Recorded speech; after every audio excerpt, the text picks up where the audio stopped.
So unfortunately my laptop's audio doesn't work, so I have to figure out how to do this from my iPad.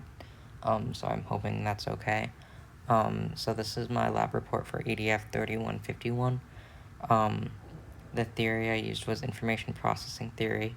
And so my expected outcome using this was that my subject will be able to play the B-flat major scale on the flute, and it will be accomplished by chunking notes into groupings. Each grouping is only one or two fingerings apart, which is a relatively easy thing to remember. B-flat and C is just moving the thumb. D and E flat would just be moving a pinky. F and G would just be moving the index finger, and A back to B flat would just be moving the middle finger. The theoretical framework relates to the information processing theory, as my subject is able to hold a flute and hear the notes as she practices through the scale.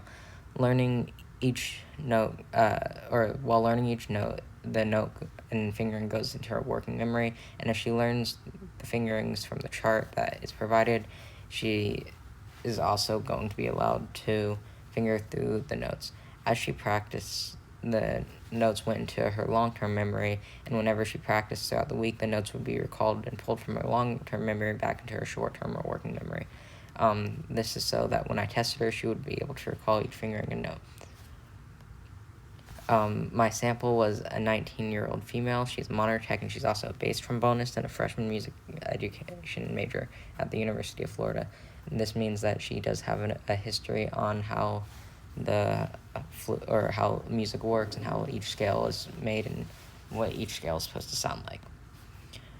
My intervention will be that I will be attempting to change the outcome by showing her the fingerings for the B-flat major scale and then having her try each fingering using the chunking method. My data collection resulted in my pre-intervention results being that my subject is able to list the notes of the B-flat major scale, but not the correct flute fingerings. The post-intervention results is that my subject is able to recall the fingerings for each note of the B-flat major scale and the correct notes. My results were that my pre-intervention score was an 8 out of 16, which is a 50%, the 8 coming from the ability to name the notes of the B-flat major scale.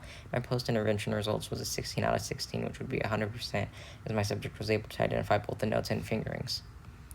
My results support my chart supports the results, as that she was able to identify the notes but not the fingerings in the pre-intervention, and she was able to identify the notes and fingerings in the post-intervention. My analysis is that the similarities in my data were that my subject was able to correctly identify the notes of the B-flat major scale. This is likely because of her background in music as a bass trombonist. The difference between my pre- and post-intervention results were that my subject was not able to identify the flute fingerings from the pre-intervention, however was able to in the post-intervention. This leads to a successful intervention.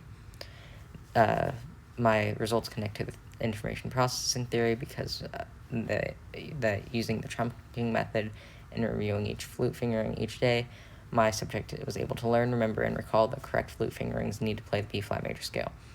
And this concluded in my subject being able to play each note of the scale, and I tested this by having her fill out a worksheet of the notes and fingerings in the B-flat major scale, both prior to and after, to teaching their notes, and then after teaching her the notes.